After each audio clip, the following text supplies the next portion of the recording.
Well, a lot of the best and worst moments were bound up on the same stories with Marie, because she would take tremendous risks to do the most thrilling journalism and terrify the lives out of us back in the office at the same time. So, for example, in the UN compound in East Timor, she was one of 3 women journalists who stayed behind when all the men left, and as a result of their broadcasts around the world, the UN was obliged to look after the 1,500 civilians trapped in that compound, and in the end Western governments put pressure on the Indonesian government to give all the civilians safe passage.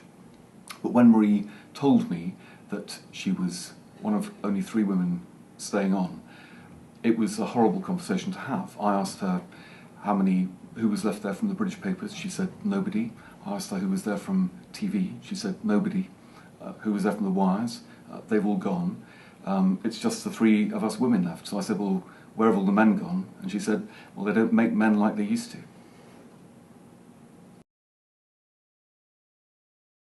Marie was really driven by what she called a mission to bear witness to the suffering of civilians in conflict.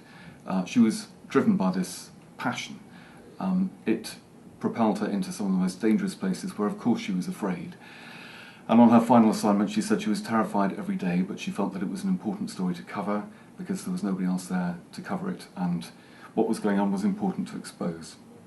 She didn't ever talk about doing anything other than being a war correspondent. I raised that with her on a number of occasions, particularly after she was injured in 2001 in Sri Lanka. She could have been a magazine writer, she could have done book reviews. She had no interest in doing anything other than returning to this mission to bear witness. It's a tremendous honour for Marie to be mentioned in the same breath as Anna. We did a little bit of work with Anna before she died through our Moscow correspondent, and we were devastated when the news of Anna's murder broke. I think it's a terrible thing for any newspaper to face the death of a journalist, and particularly so if we feel that the journalist has been deliberately targeted for what they were writing.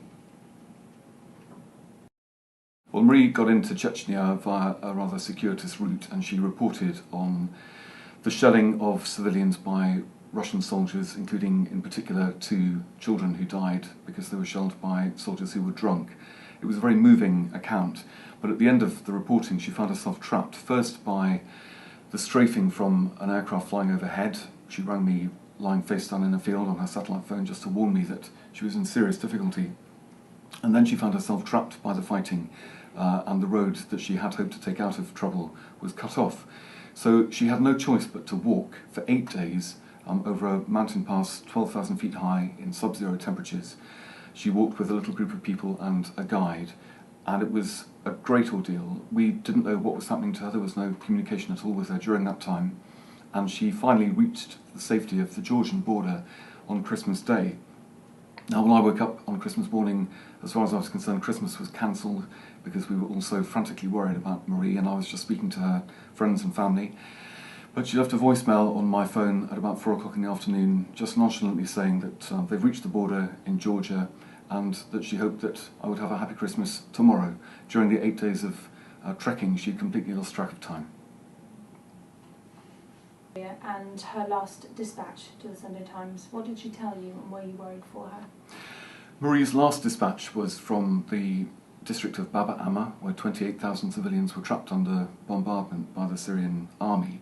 She wrote a fabulous piece which we ran as a spread on the Sunday, where she was reporting from what she called a widow's basement, a place where 300 women and children were sheltering from the shelling.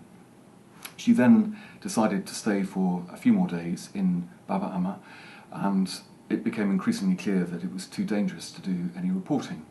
So the last conversation I had with her was on the Tuesday, the night before she died, where I said that I felt that the risks of being there outweighed the benefits of anything she could achieve. Even if she could have got out of the makeshift media centre that she was in, the chances were that she could only do the same reporting as she'd done the previous week. So she and her photographer, Paul Conroy, and I were more or less agreed that she would leave the following night, the Wednesday night, and we were going to confirm this on the Wednesday morning. But tragically,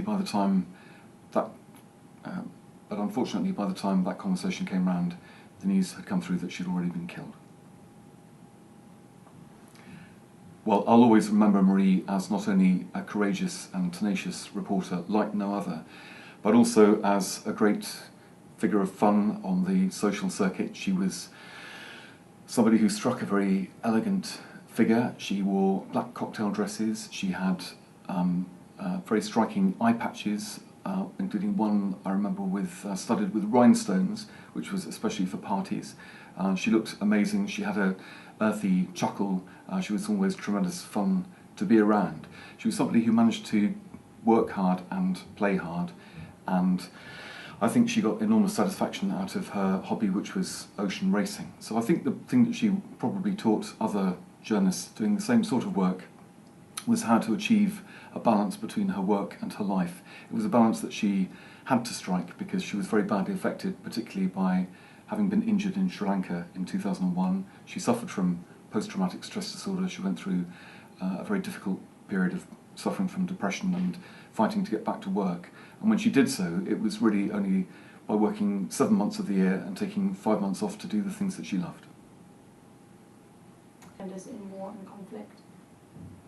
I think we just need to shout about it every time a journalist loses his or her life for doing their job. This year alone in Syria, at the time of recording this interview, 17 journalists have already died in Syria.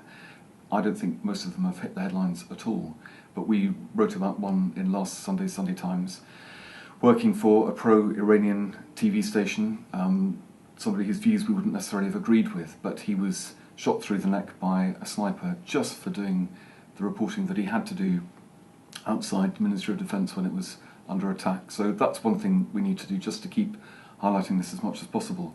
And I think there may also be a case for making a specific war crime out of the murder of a journalist.